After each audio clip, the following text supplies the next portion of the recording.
कोटि कोटि प्रणाम।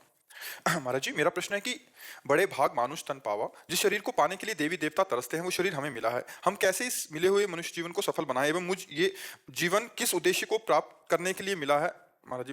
देखो, चौपाई में लिखा है, बड़े भाग मानुष तन पावा, सुर दुर्लभ सदग्रंथन गावा। ये देवताओं को दुर्लभ है, क्योंकि देवता भी पुण्य भोग भोग करके मृत्यु लेके विसंति, लेकिन वो परम पद नहीं प्राप्त कर सकते, भजन करके भगवान की प्राप्ति नहीं कर सकते। देवताओं को दुर्लभ क्या है, आप विचार कर। एक अप्सरा उतर है तो यहाँ का ऋषि मुनि फेल हो जाए। इतनी सुंदर, इतना सुंदर वहां का भोग विलास, मतलब विमानों पे, जैसे यहाँ घरों पे रह जाता है वहां विमानों पे रह जाता है। और वहां दिव्य भोग भी, खान पान की, ये पार्थिव भोग नहीं, दिव्य है, अमृत तुल्य सब है, जो मनुष्य योनि में कदापि नहीं है ही नहीं है। दुर्गंध निकलती है कखरी से, बगल से, नीचे से, यहाँ, और वो निकल जाए ना तो किलोमीटरों सुगंध फैल जाएगी, एक कोई साधारण देवता भी। और उनका तो वैभव भी। फिर लिखा सुर दुर्लभ, देवताओं को दुर्लभ है मनुष्य दे एक बात के लिए, भजन करके भगवान की प्राप्ति। आगे लिखा है, साधन धाम मोक्ष कर द्वारा, पाई न जे परलोक संहारा, सो परत्र दुख पावई, शिर धुनि धुनि पछताए, काल ही कर्म ही ईश्वर ही मिथ्या दोष लगाए। काल का, कर्म का, ईश्वर का मिथ्या दोषारोपण करके जो इस मानव देह को प्राप्त करके भोगों में समय व्यतीत कर दिया, भगवान का भजन नहीं किया, साधना नहीं की, परमात्मा प्राप्ति के लिए चले नहीं, व्यर्थ हो गया थे। सो परत्र दुख पावे, वो बार बार दुख पाएगा, क्योंकि मनुष्यों ने फिर मिलनी नहीं। कितने कीड़ा मकुड़ा, 83,99,999 योनियां, उन योनियों में जैसे एक सर्प योनि। अब सर्प की कितनी क्वालिटियां हैं, कोबरा है, अजगर है, पनिया है, दुमा, कितने प्रकार के सर्प है। अब सर्प एक योनि, और एक सर्प योनि में कितने हजारों सैकड़ों प्रकार उसके सर्पों के। बड़ा दुर्लभ मनुष्य शरीर, और भगवान ने कृपा करके दिया है कि आप भजन करके उन्नति को प्राप्त हो, परलोक समारो। लेकिन यहां आकर के ऐसा भूल भुलावा हो जाता है कि परलोक और भगवान ये सब भूल जाते हैं। ये बचपन से रहा तो माता पिता भाई बहन, थोड़ा बड़े हुए पत्नी, फिर अपने पुत्र परिवार, और फिर मृत्यु आ गई। पूरा जीवन व्यतीत हो गया और ले जाने वाली बात एक भी नहीं कमाई। भगवान का नाम, भगवान का भजन, और वही पाप और बहुत छोटे मोटे पुण्य बन गए।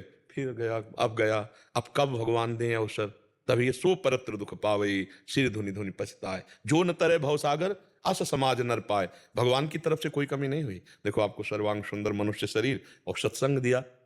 अब अगर आपको ये कि मुझे पता नहीं था, तो भगवान ने पता भी दिया कि मेरे लिए ही तुम्हारा जन्म हुआ है, अब सुधार कर लो। तो खूब नाम जप करो, सत्संग सुनो, भगवान की सेवा आराधना करो, और घर परिवार समाज की सेवा के लिए मेहनत करो, वो भी भगवान की सेवा है। तो इससे मनुष्य जीवन सार्थक हो जाएगा। नहीं, ये देवताओं को भी दुर्लभ है, जो अपने को दुर्लभो मानुषो देहो, लेकिन देहिनाम क्षण भंगुरा, तत्रापि दुर्लभम मन्येत वैकुंठ प्रिय दर्शनम।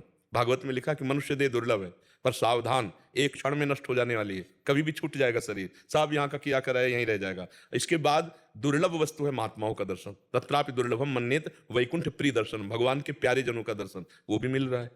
अगर भगवान ने साधु समागम दे दिया ना, तो हमारे ऊपर सबसे बड़ी कृपा हो गई। सुत दाराधन लक्ष्मी पापियों के घर होए, संत समागम हरि कथा तुलसी दुर्लभ होए। अब नाम जप में लग जाओ, नाम जप करते हुए हर कार्य करने का अभ्यास करो, अंदर राधा राधा राधा राधा, राम राम हरि हरि कृष्ण, जो नाम प्रिय लगे, बढ़िया बन जाएगा। आज का सत्संग सुना है?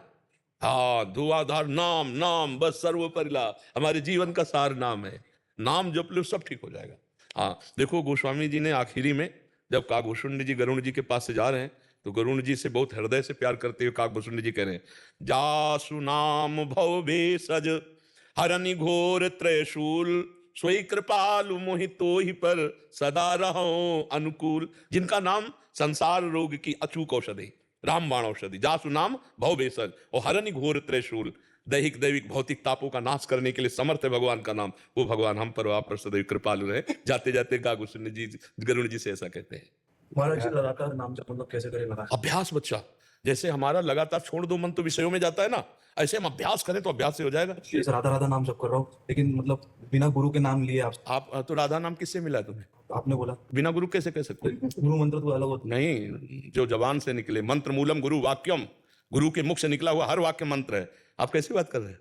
अगर राधा नाम जप रहे हो, भाव कर रहे हो, महाराज जी ने दिया, तुम्हारा काम हो गया। गुरु कंठी बनाने से कंठी बंधा लिया, नाम जप नहीं कर रहे, मंत्र जप नहीं करे, माने से गुरु, ठीक है। हाँ, अब तुम ये नहीं कर सकते मैं गुरु के बिना नहीं हूँ, ऐसे नहीं, ठीक है। हाँ, भगवान सबके गुरु हैं, संत महात्मा गुरु हैं, उन्हीं के मुख से नाम निकला है, हम लेकर भगवान प्राप्ति करें।